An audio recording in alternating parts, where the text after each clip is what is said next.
So much of what artists do, the artistic practice, the work itself, really so often engage with something that we, as just general people, society, public, have a hard time engaging with, which is pain. Artists are not afraid. In fact, many of them are take as an indicator that and they're in the right place if they are feeling a painful moment of grappling with something, or they confront something and there's pain in that. There's the difficulty of finding a way to say something in a way that is beautiful. Saying something simple is so hard. That's painful. The artistic process is painful, but what it also does is it transforms something. Confronting pain, a painful process, conforms and transforms that into something very beautiful.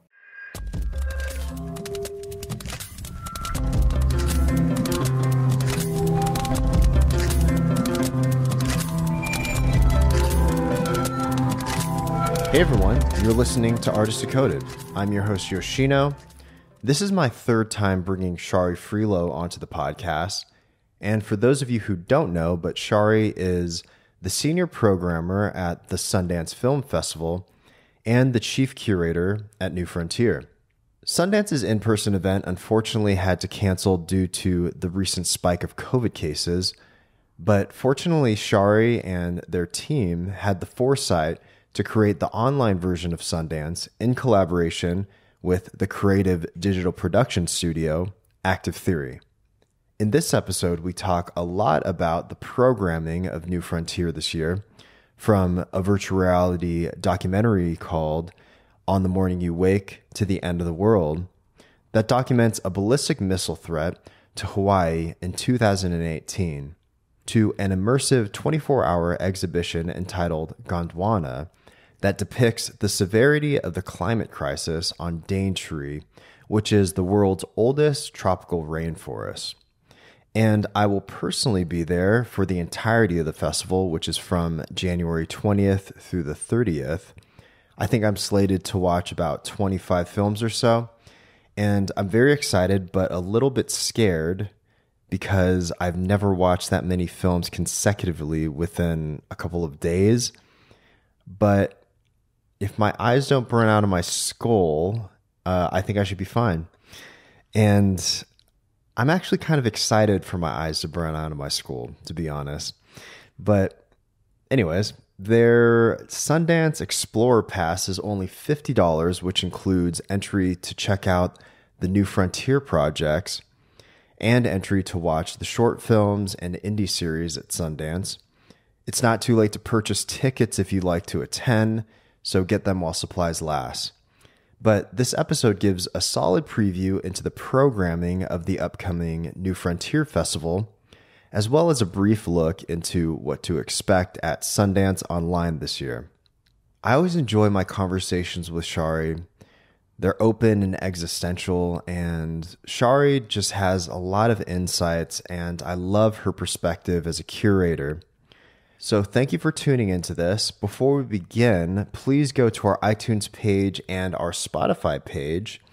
Spotify recently added a rating system to their podcast platform. So go there, click on that little 5-star. It helps reviewers just like yourself to hear about this very podcast, and I would greatly appreciate that. So thanks for tuning in. This is my conversation with Shari Frilot. Hope you all enjoy it.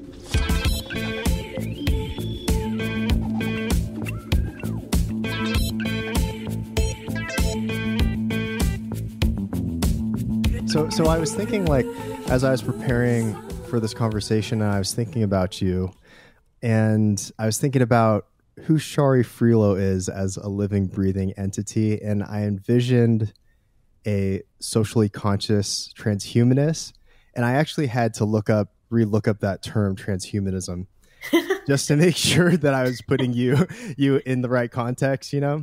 How about if you share it with me and your audience? Yeah. So I actually have it written down right here. So cool. Transhumanism is a philosophical and intellectual movement which advocates the advancement of the human condition by developing and making widely available sophisticated technologies able to greatly enhance longevity, mood, and cognitive abilities, and predicts the emergence of such technologies in the future. And so I was thinking about that, and I've been thinking a lot about just ideas of identity in general. And we all have these sort of definitions of identity within our own minds. And I was curious how you would identify yourself. Oh, well, I am, I guess I think of myself as a dynamic system with a consciousness that is somewhat limited and continues to stretch to integrate with the people around me, the communities around me, the environment, and the cosmos. I really, this year, I think one of the big personal breakthroughs for me in this vein was the discovery and connecting with the fact that I have a microbiome inside of my gut, that there are more microorganisms inside that I coexist, these communities that are inside of my gut that I coexist with as in everyday life. That was a very profound thing to learn about and to recognize, not only because of just the massive scale of it that's actually happening inside of my gut, learning that my gut is actually outside of my body. That's an independent community that is happening that I coexist with, but it's so resonant also with human society inside of our biosphere. So I do. I recognize myself as a dynamic system in dynamic relationship with the communities around me, both outside of my body and inside of my body. So when you say that, what is something, I guess, that happened this year that made that sort of idea come into fruition? Well, the last couple of years have been pretty profound in terms of disrupting large narratives that would like to pose as defining, human society, the economy, my life. That COVID came and disrupted everything, not only in my neighborhood or my country, but around the world. And we saw narratives crumble in ways that we never thought we could. We never thought we would see a day where big oil companies couldn't sell a barrel of oil. We never thought we would see, racial and gender equity movement that happened in the States, in these states. So these really changed my way of thinking, my way of perceiving what is possible. It also, the last couple of years, the monopolies of digital platforms really galvanized themselves. But we also saw the rise of killer apps on the blockchain that really promise a new kind of internet that is decentralized. Yeah. And so I really am taking all of this in and, trying to keep up with really the artists who are right on the forefront of all these changes and, really trying to connect with the works that really resonate within my orientation in this world to offer something of a pathway or a vision or a groundwork or a community where we can be independent and creative in this moment. Yeah. So before we go into, some of what the general public will see for this year's Sundance Film Festival and also New Frontier, but I wanted to ask you on a personal note, speaking of change and a lot of these social shifts that are occurring, but would you consider yourself adaptable to change? Oh, goodness. I am for those who don't know me, I am a woman of color and lesbian, non-binary. I have been adapting to change all my life in the face of forces that would like to let me know that I don't have a choice. So change is something that is a central dynamic, and almost to a certain extent, it is a value of mine. Change is inevitable and good, and it's larger actually than any kind of judgment on it. But it is changes what is real, and it can be very beautiful, accepting change, because so much opportunity is inside of change, and change is always there. Yeah. No, I mean, I think that's a really good lesson just to have in life in general, being adaptable to change. And I was curious to just explore this idea of, I think, I don't know, it could be just mass media or people's aversion to change, but I think there's this sort of narrative that occurs with technology sometimes about this sort of dystopic spiral occurring with AI and technological advances. But I think it's interesting what you're doing with New Frontier, because in a lot of ways you're championing these sort of like future tech and how it can help humanity, which is also why when I was thinking about you in terms of like the socially conscious transhumanist perspective, I was just kind of coupling those together in my mind. But do you ever think about that, about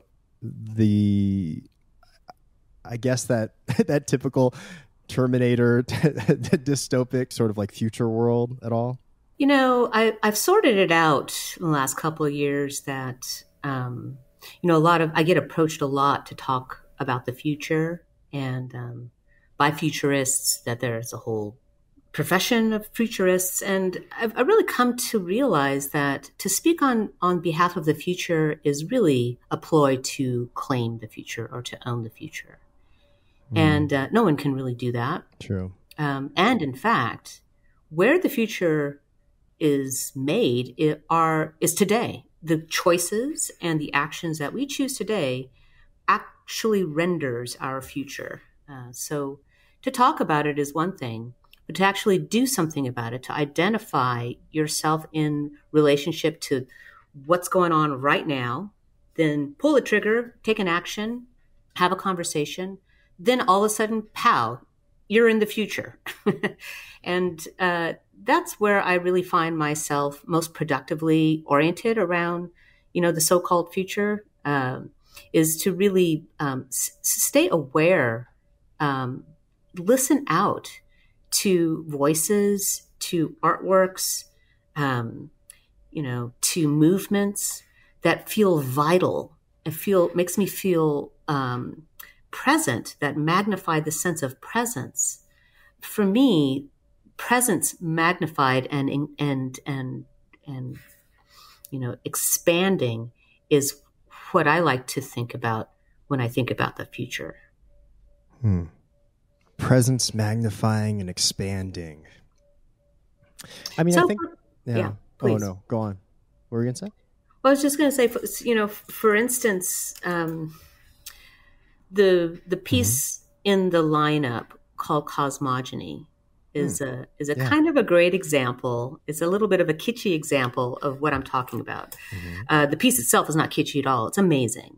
It's this dance studio in Geneva who have some experience working with dancers in mocap suits.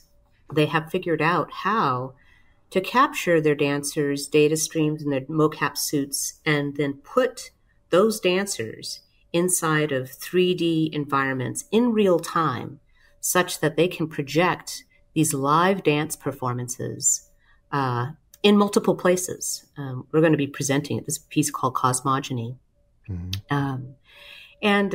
So I'm connected with this dance studio, and they're amazing, and just how their practice is always takes me to the next edge. Soon after, they sent me what they were doing. I learned about the avatars. And I don't know if you are aware of the avatars, but ABBA, the awesome band, has recorded a new album. I love ABBA. I just watched. It's funny that you bring them up because I just watched Mamma Mia like last week with my partner. We watched it. Yeah. That's cool. Yeah. I mean, they're legendary. They're amazing, and they have a new album. Yeah. And to promote the album and to present the album, they teamed up with some pretty big players in the XR field, like ILM Lab, to develop avatars of themselves when they were young, and they're called avatars. And they are designed. I love that. You can look this up on YouTube. They are designed so that they can give concerts of this new album as avatars. It's the same technology, very similar technology as what the site Gilles Jobin in Geneva has developed. Somehow, these artists managed to scoop not only the tech, but also the capability of being able to do live performance in real time through different environments virtually that can be projected and broadcast all over. And it's just an example of, how artists really, they have a passion to offer an expression and then find a way to innovate the technology to get to that expression. And it's just that this is who I'm behind. This is who I really believe in. And this is why we built New Frontier, to really provide an international platform for artists who have these visions and manage to accomplish what we might feel is inconceivable. And they end up, either scooping some of the mainstream stuff, or they completely just start something new that opens up a brand new avenue of not only expression, but industry. Yeah, and I can feel that passion in your voice every single time we talk about how passionate you are, being able to highlight a lot of these artists. And I guess, that kind of like brings me to my next question. And in 2016, when I interviewed you that first time, I saw this mobile VR project called Notes on Blindness. Oh, yeah. And which, for the audience, was based on an audio diary of John Hull. Is that how you pronounce his name? Yeah, so yeah. Yeah, and he lost his eyesight in 1983. And I remember viewing that project, even though it was on, now considered a primitive platform, a mobile VR platform, but just how a lot of the times I think people would think in VR, maybe I thought in that VR was more about games and more of a spectacle. But in a way, that project kind of showed me that VR could be used as a tool for empathy, to be able to, in some ways, understand. I mean, it's kind of hard to say to understand what it feels like to be blind, but to give kind of a window into that, right? Mm-hmm. And I see a lot of these projects that you curate within New Frontier, and a lot of them surround social consciousness or environmental change. And I was just curious, like, which projects this year stand out to you in this way?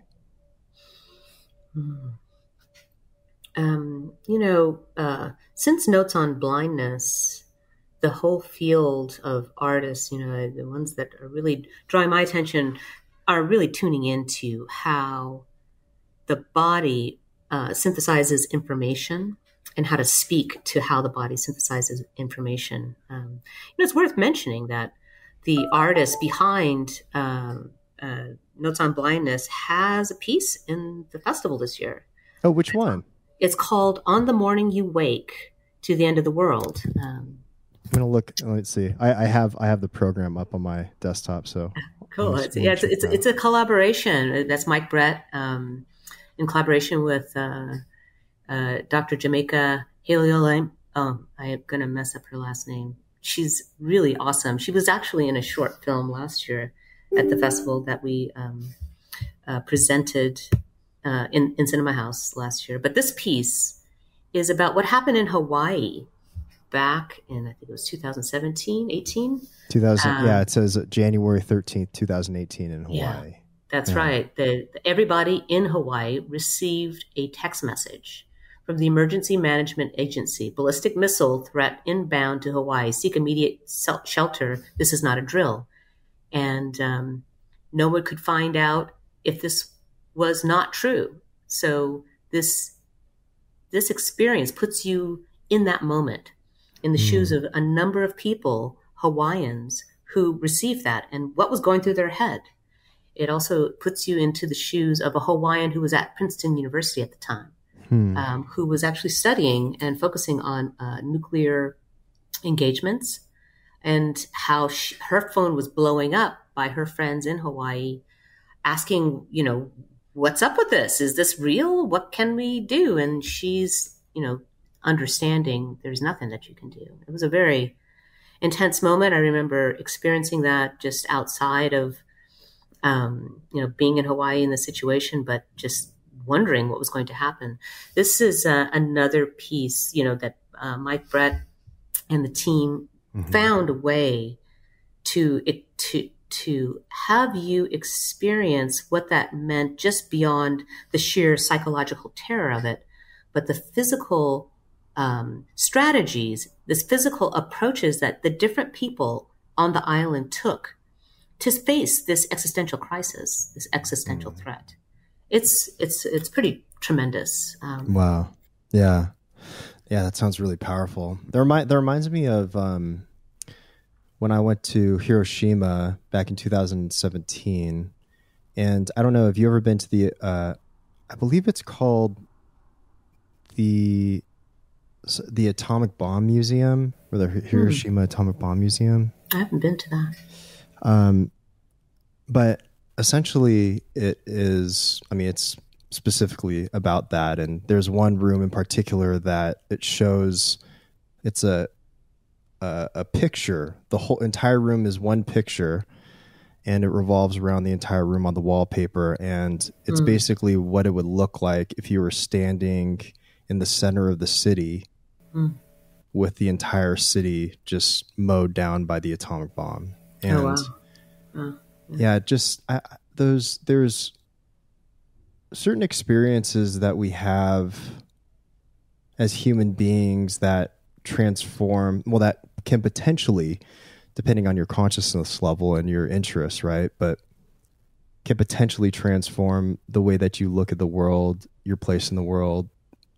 And yeah, I don't know. It kind of reminded me about this project On the Morning You Wake. It reminded me about that museum, or going to that museum. Yeah, it sounds like that exhibition was also using like an immersive presentation, an immersive approach to the viewer of how to not only present a situation, but also to let that viewer inhabit. And I think that, this piece here, On the Morning You Wake, it's powerful in and of itself, on top of the fact that it also resonates with a very, a larger moment, I think, that we are all experiencing, which is, the climate crisis. And it's existential, it's bigger than us. And how do we meet this moment? And there's a lot of, certainly, living in Los Angeles and seeing wildfires from, my backyard, and kind of dealing with wildfires across the state, and then that leading for me to read about wildfires around the world. I'm so very tuned in to what is happening. So of course I was drawn to a number of works that ended up being really powerful and powerfully engaging of the environment, and of, what is underlying how we got into this situation, kind of to begin with. The state of global peace is a piece that it's actually one of many things that the UN entered into a creative collaboration with the lead of what was the Be Another Lab, to explore the immersive space as a place for negotiation, international negotiation. And this piece, the State of Global Peace, is a kind of opening of, a kind of opening proposition of their efforts.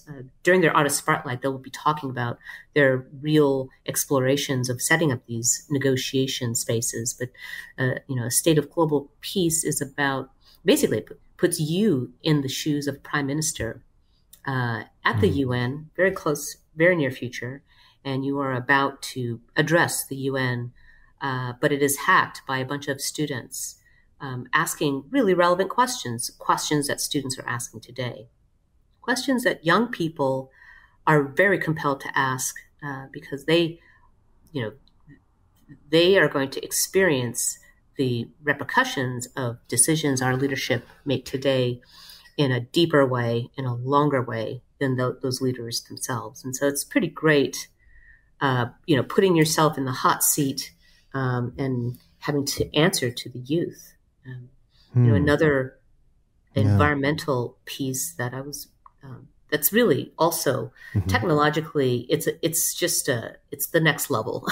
Okay. A piece called Gondwana. This piece is it's a 24-hour simulation that can be accessible on VR headset, but also on your laptop. It's a 24-hour simulation of the fate of the Dane tree, which is a tropical rainforest in Australia. And this simulation is powered by dynamic climate data and user participation. So you can come in and out of this, simulation each day. Each day is going to be different because the data is dynamic and the participation is dynamic.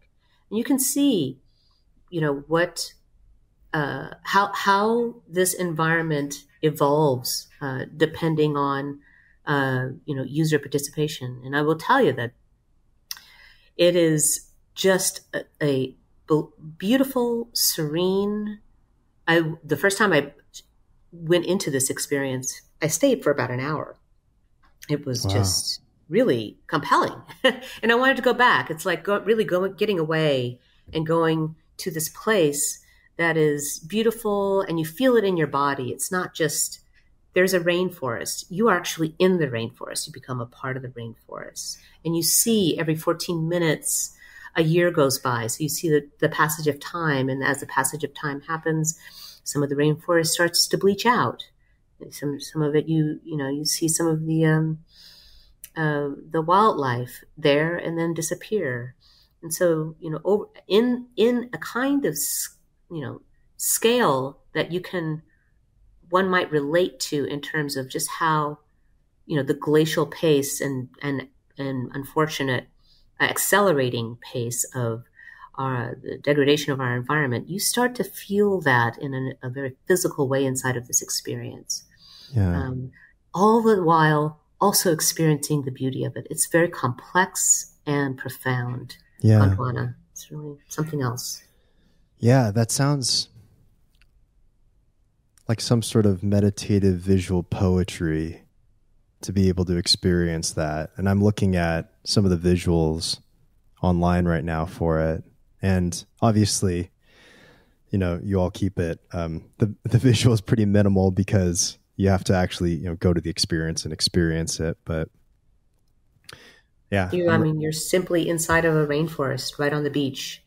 And it, what I was saying before about artists understanding better and better how to communicate through your body ideas and situations. The notes on blindness managed to let you experience what it was to be blind through a visual medium. It's pretty profound. And, Gondwana, in a certain sense, is that way as well.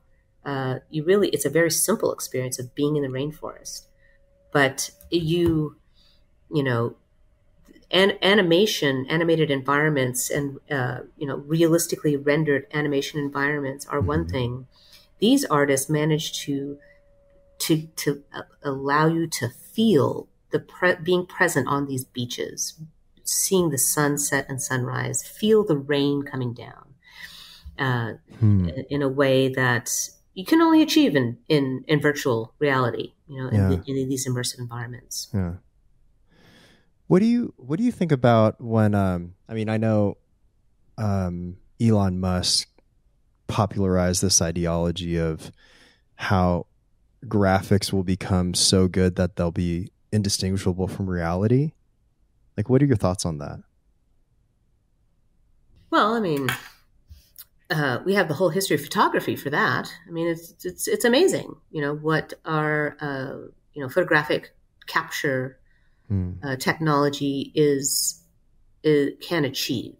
But it's not just capturing the skin of things. It is how you make it dynamic and how you place the viewer in relationship to these images. You can see a photograph and know that happened in the past. You can go inside of a virtual reality experience and meet a person and say, that's not really a person. This is the uncanny valley. It's that capture, the capture technology is only one part of rendering, of creating an experience, a visual story that relates something meaningful. Yeah. An example of a great example of what I'm trying to say here is this piece called Sugar that we're showing. It's a performance. Mm-hmm. So what happened during COVID, of course, is the performance world was kind of without a stage. We had the dancers, we've had actors, theater actors. This was a dancer that was really determined to continue with her practice. So she turned to a couple of really brilliant independent technologists, and they came up with a volumetric toolkit, a technology that you can buy off the shelf, really accessible, something that allowed her to dance in her living room. This technology that they came up, this toolkit, is something that she can just put up in her living room and capture her live body and be able to take that capture and put them into 3D environments. And she's using Mozilla Hubs, which is open source, very accessible technology. Mm-hmm. All of the tools that she is using to create this phenomenal and indelible experience of being taken in as a slave. As collective, you're there with 20 people. You're taken in as a slave. You take the transatlantic journey in the galley of a slave ship. You come out and you end up in an immersive story of what these slaves ended up doing in the Caribbean islands. And there's a sugar mill, that's in Barbados, where the makers' ancestors were there. And this story goes all the way through the liberation of these slaves. And at the end of that, this simple, accessible technology, she's able to put her live body to give a live dance performance on the stage of the sugar mill.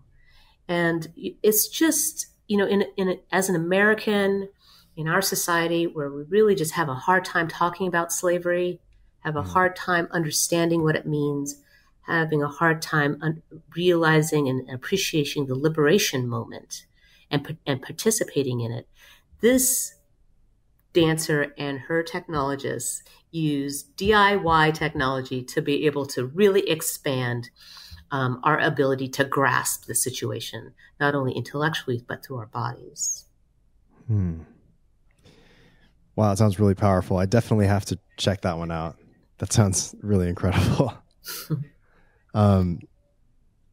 Well, I did want to ask about, there's this particular NFT project called The Inside World, and by Jennifer and Kevin Mccoy.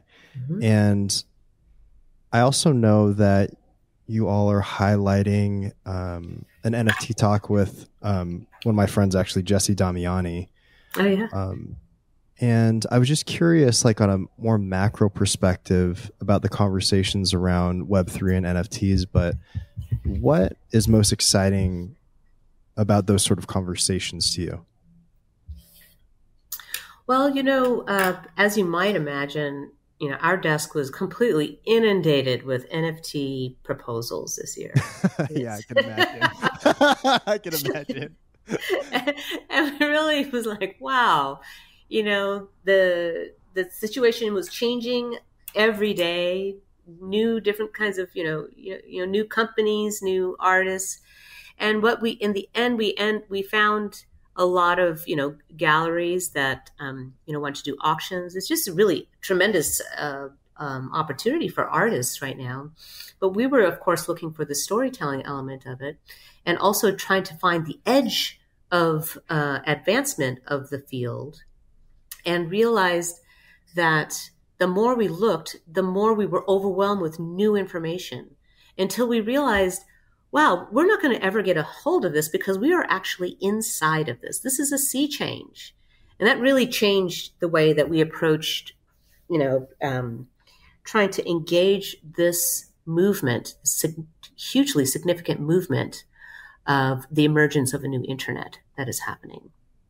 And we realized, we need to go to, we realized that it was a sea change because not only was it their NFTs, these killer apps on the blockchain, it was also cryptocurrency and NFTs and distributed autonomous organizations. All of this, all of this new organization, new movement, collective, it distributed, non-autonomous,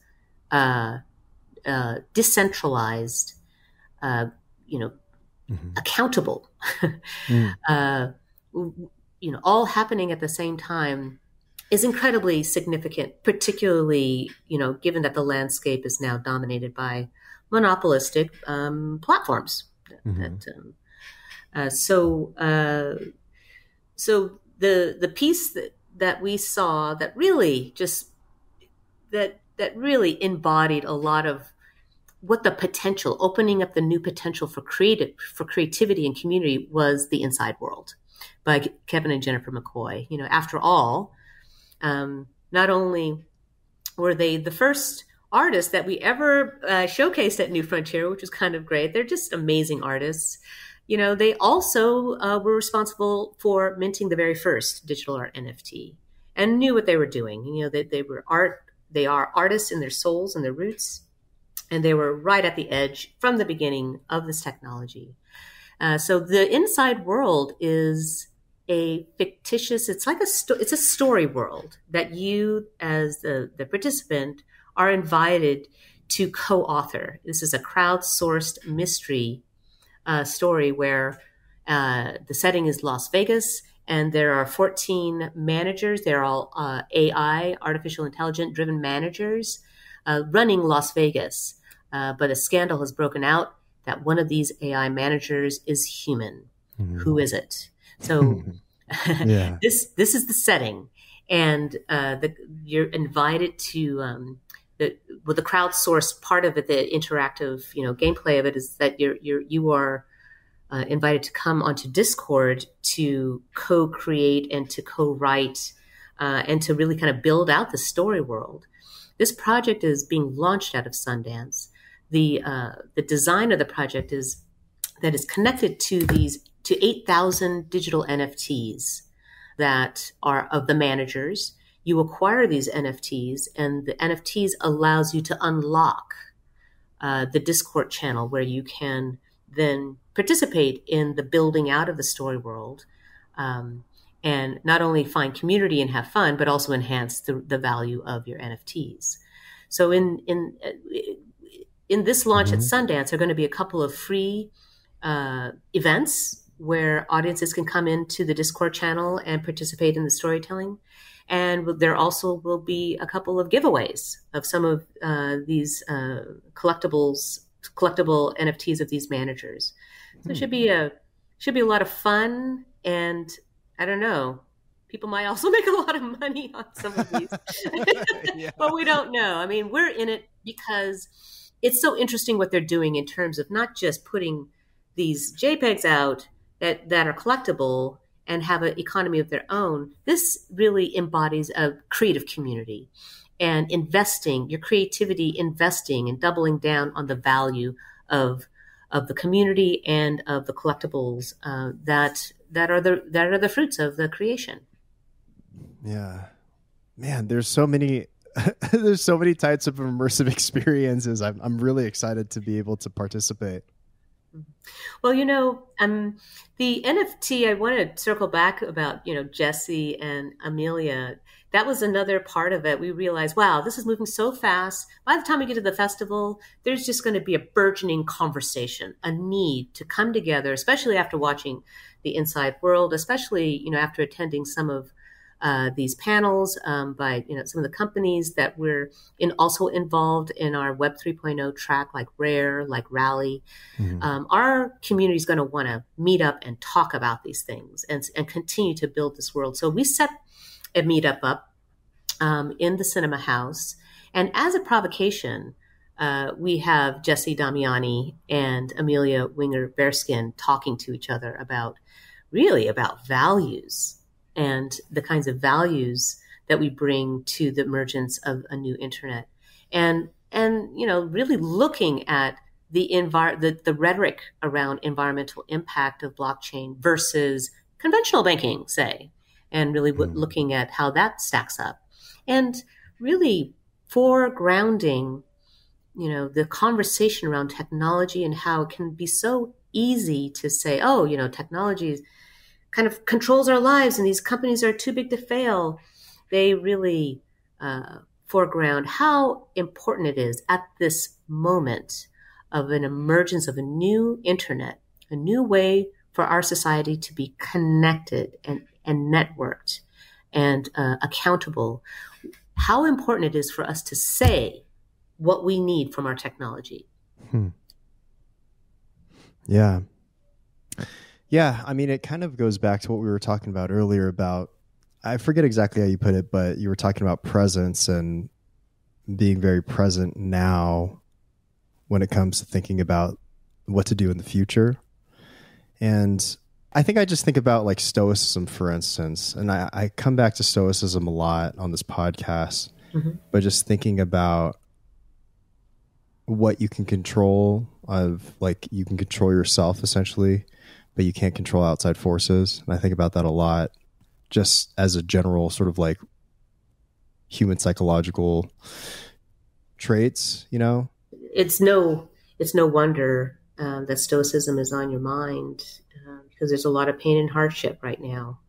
And how do you handle it? How do you deal with it? How do you stay human amidst it? And there is, in the face of the situations we find ourselves in, the resources that we have inside of ourselves and also the resources that we have in connection with other people and the natural world around us, that we can find the wherewithal to handle hardship, and pain. This is the piece that we're opening the entire festival with, 32 Sounds by Sam Green. Really, it meets this notion of who are we, what is beautiful about us, and what connects us. He's looking to sound, and he's talking to a lot of different kinds of people who are engaged with sound, vibration, the energy between us, and in different ways, and how sound is a consistent quality that connects, 32 different ways of being human, of observing, of being sad, of being sexual, of being optimistic, of being present, and also technology, how technology can connect us to sound in ways that can transcend our limitations of just being in one place physically. It was just, and Sam has such a knack at saying things in just a sweet human way. You don't need technology to understand what he's talking about. He's very relational, very relatable. He's a beautiful soul. I'm so happy to be opening up the festival at New Frontier with this performance. It's a live performance that we're going to be presenting on the spaceship in the cinema house. It's to bring together the community, the creative community, to watch 32 Sounds. That kind of community is where we can find vitality in the face of some of these existential threats that we are facing right now. Yeah. I like that perspective. Yeah. I mean, would you consider yourself an optimistic person? Yes, I pretty much do. And sometimes my optimism is a little untenable for some of my colleagues, but I am very optimistic. Yes. Yeah, I don't know. That's good because, I mean, but it seems like you're also an optimist and realist as well. Am I right? Or well, I find reason to be optimistic. I don't push it. I just find all kinds of reasons to be optimistic. I take joy in the fact that most people on the planet now are young people. Yeah. And I know this even in the face of these, a monopolistic landscape. I know that these young people are galvanizing new values that are going to change things. We're already seeing that. Yeah. And that gives me grounds and inspires me to be optimistic. I really do find my optimism in the real world events and situations that I see around me. Yeah. Yeah. No, I mean, I can tell that in your voice. Yeah. Because there's a lot of distractions out there. Right. Mm-hmm. And then so I always come back to thinking about how to stay balanced in those moments of nihilism or thinking that, because I too would challenged by the outside world, which also you can bring back to stoicism. So I don't know. I think it's interesting to talk to you because you have a very, you have a very unique perspective, I think, and you're in a position where you can curate a lot of unique experiences for people that shine a light on the positive aspects and the social consciousness movement that's occurring within these technological movements, as opposed to it just being used for, as you would put it, like monopolistic sort of gains or capitalistic sort of gains. And to me, I think that is extremely important, especially because there's so many technology companies out there that are just capitalizing on, I don't want to make like too many generalizations, but I think you're kind of getting what I'm putting down on the page, right? Yeah. I mean, for me, I feel like what you're pointing to are just, the values that we bring to the table. Yeah. That the table is mounting more and more with these technologies that, we're contributing and creating and inventing. And, whether your values are about capturing and extracting, or your values are enhancing beauty and community, those technologies are going to render totally different worlds. And it's really important, to really think about values, the values that we bring to this just amazing capabilities that we have in our pocket. We have a supercomputer in our pocket. What are we going to use it for? Are we going to use it to kind of blank out? Or are we going to use it to extract and sell? Are we going to use it to push ourselves for what? Or are we going to use it to, build our community in different ways? And are we going to be aware of what apps are on that phone?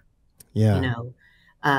What our relationship is to those apps. There's a great AR piece that we have in the lineup called 7 Grams.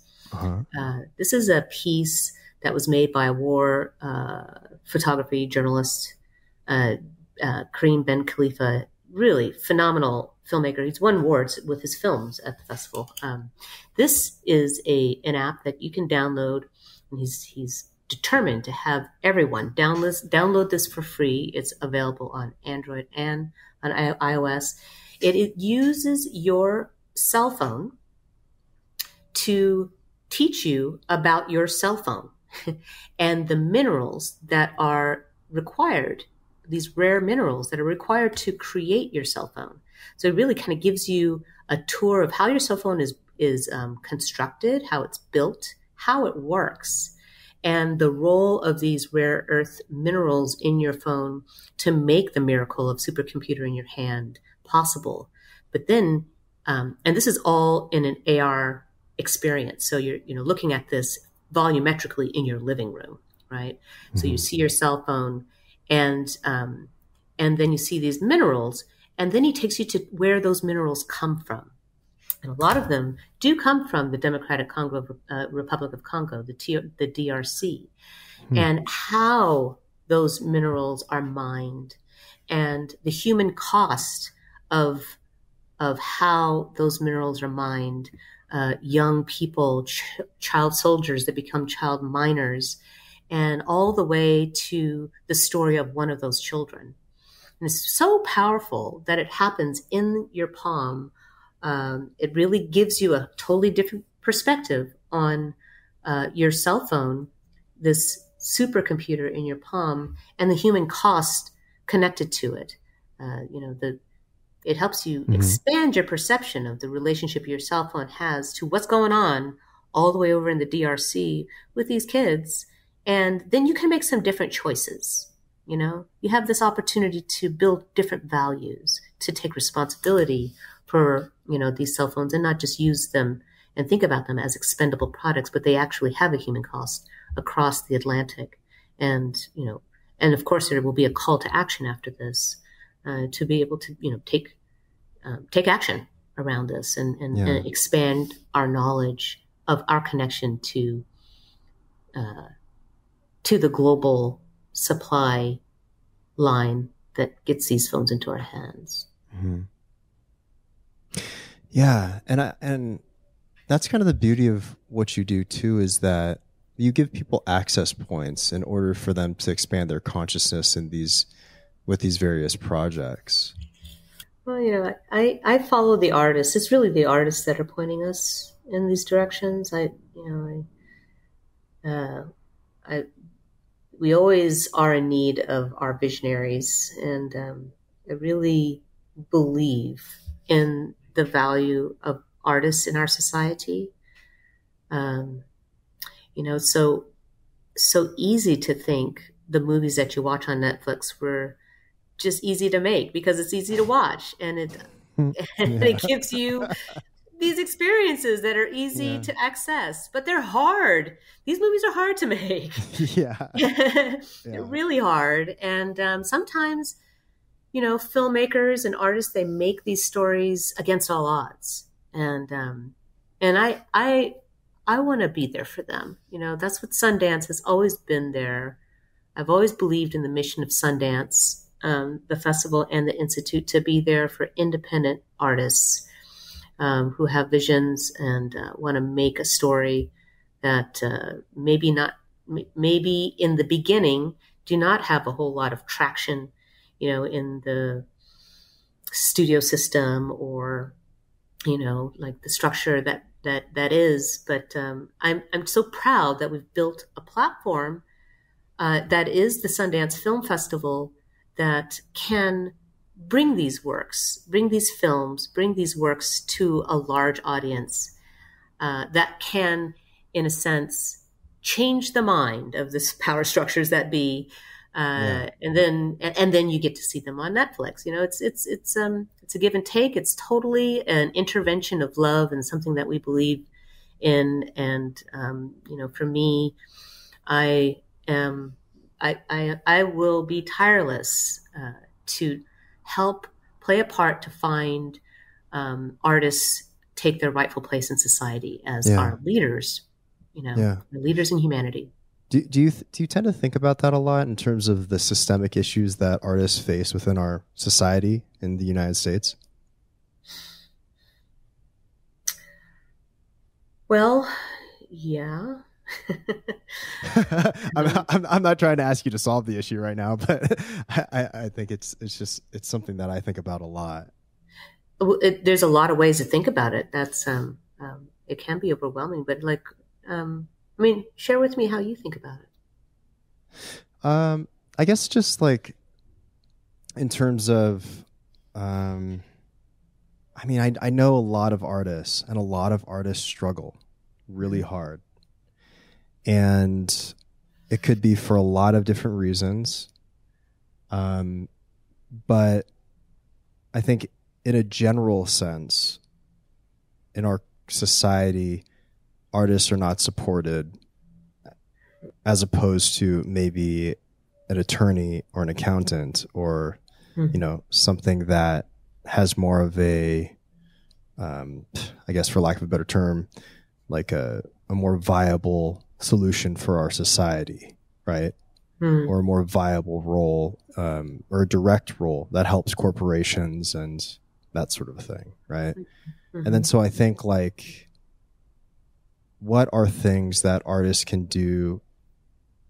I mean, you know, and you can go back to NFTs now, and you know, lots of artists are making money off of NFTs, but that's also supported by collectors, you know, and how those collectors got that capital, you know, could be explored in many different facets, right?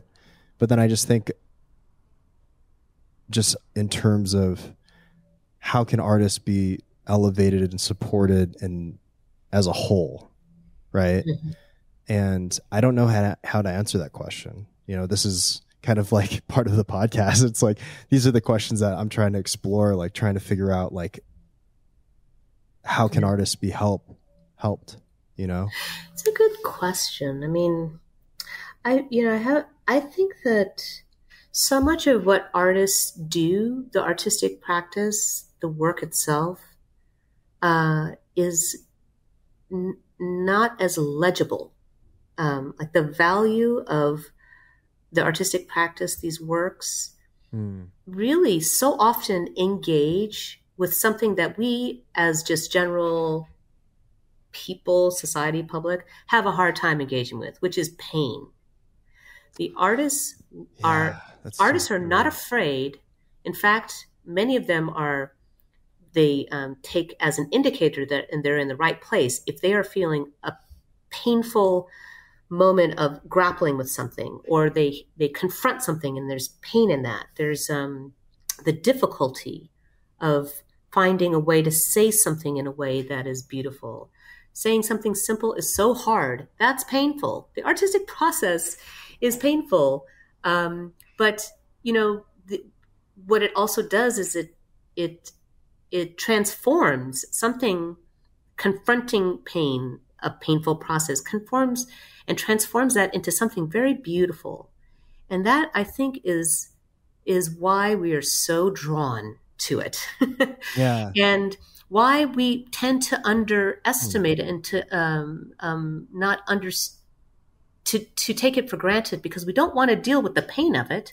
We want to we just want to benefit from what the artist has already done to present us with something that allows us to make sense of our pain and to move on. Yeah. And so, you know, to kind of, I guess, externalize this reality, this, you know, this part of the artistic process, to really make that available as the artworks themselves, might be something we can do for the artist. I mean, certainly, you know, last year we built the spaceship because we had to, and it was a revelation, but, you know, to present New Frontier lineup. And it was great. It you know, really was able to make the lineup accessible to so many more people.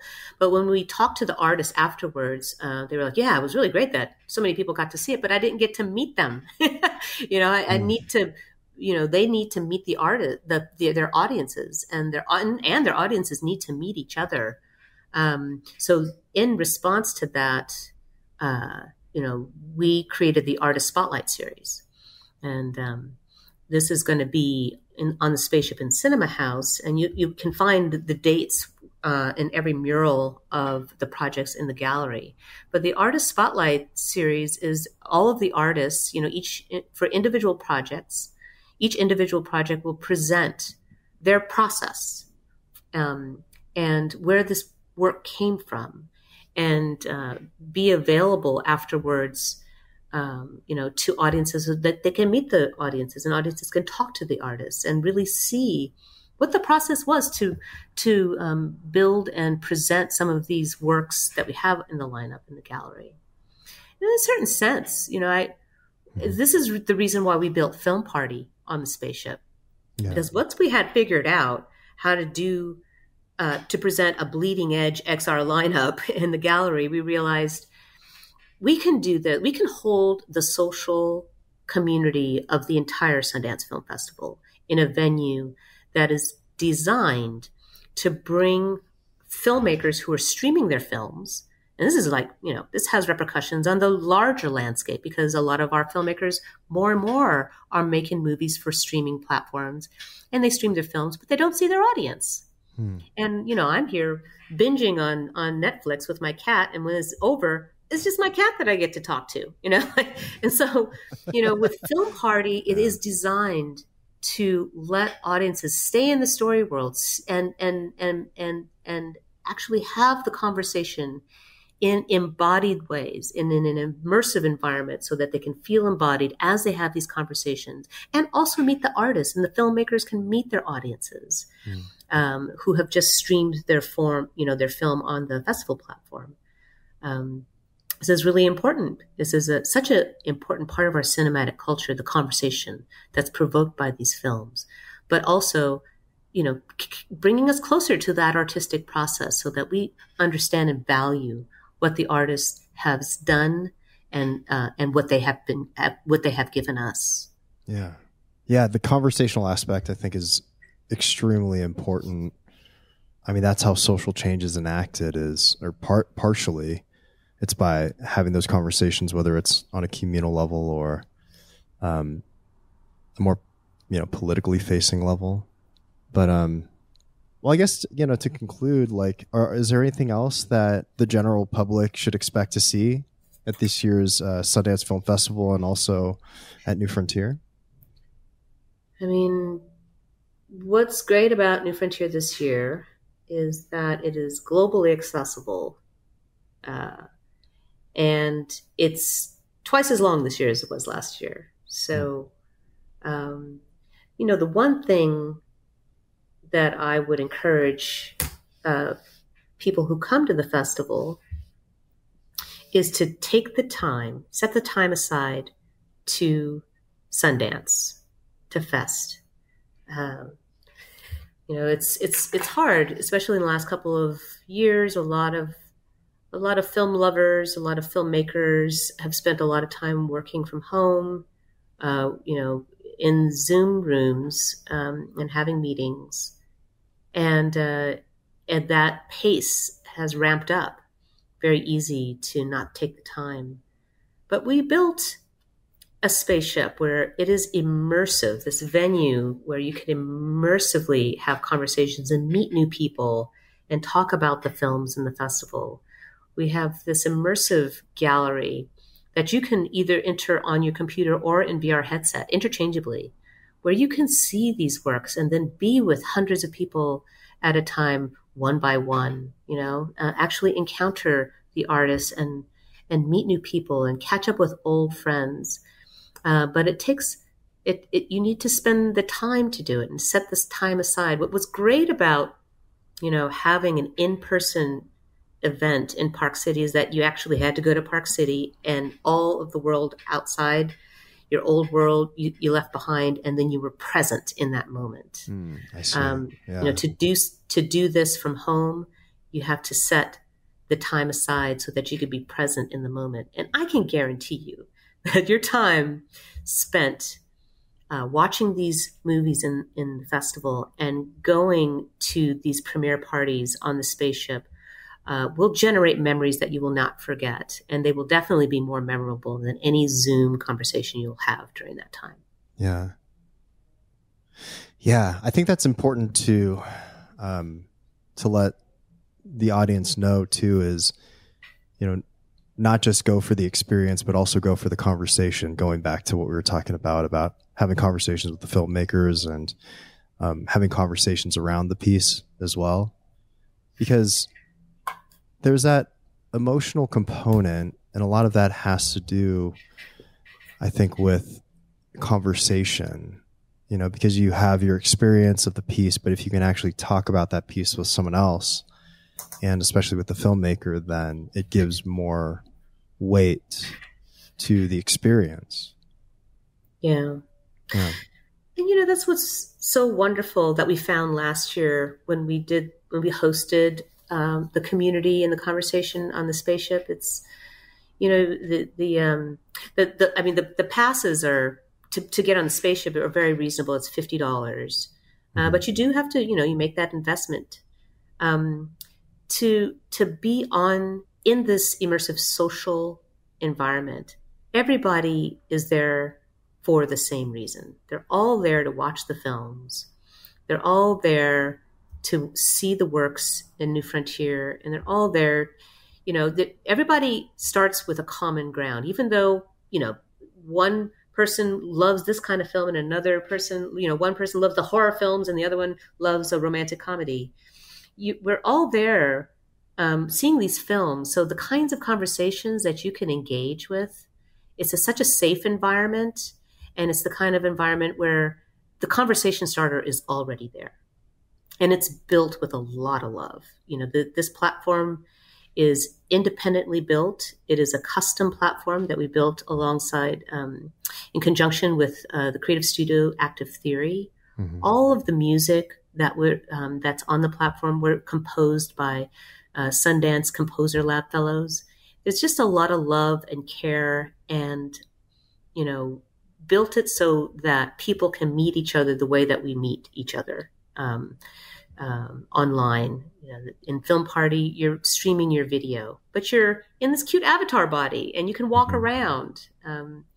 It's just the whole point of it is that you can come to this environment that we work so hard to put on the mountain, that we also have put on the spaceship, so that you can come and really, if you're a film lover, this is the place to be. This is a place where you can have these conversations and watch these movies and revel with people. If you're a filmmaker, you can meet people that your future creative collaborators, or somebody who could help you with your film, produce your film, maybe even buy your film. They're all on this platform. So take the time. The more time you put into it, the more you'll get back. Yeah. Well, cool. Thanks. Yeah, thanks for taking this time, to do this. I appreciate you for having this conversation and for informing me and the audience about everything that's going on for this year's festival. Well, I really appreciate, you staying in touch and continue to think about us. And I really appreciate you inviting me back on the show. I always love talking to you and how thoughtful you are. And it's just, it always makes my day when I talk to you. So it's great. Thank you again for having me on the show. Yeah, no, feelings are mutual. I appreciate you. Well, hopefully we can have a drink at the bar on the spaceship. Hopefully an avatar. Yeah, definitely. I'll definitely be there. I've set aside a huge chunk of time to explore and watch films, and yeah.